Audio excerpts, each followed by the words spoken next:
stoppies. The fun thing about stoppies is you can impress all your buddies.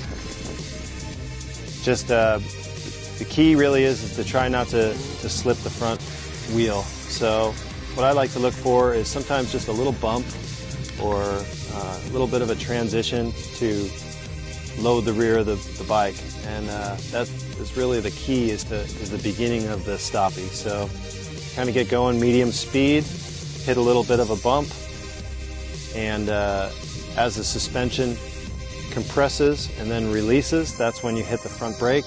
You try to get the traction on the front wheel and get the bike up to the balance point, and then actually back off the front brake and try to feather the front brake while you're gliding on the front wheel.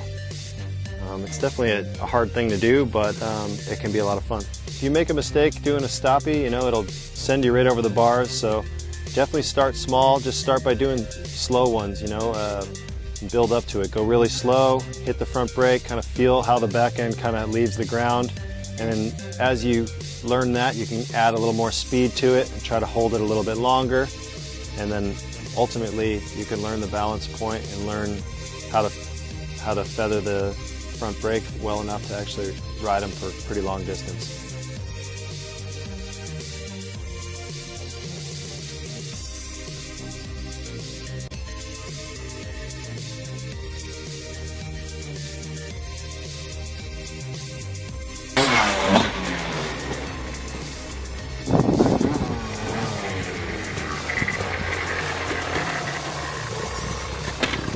Mm-hmm.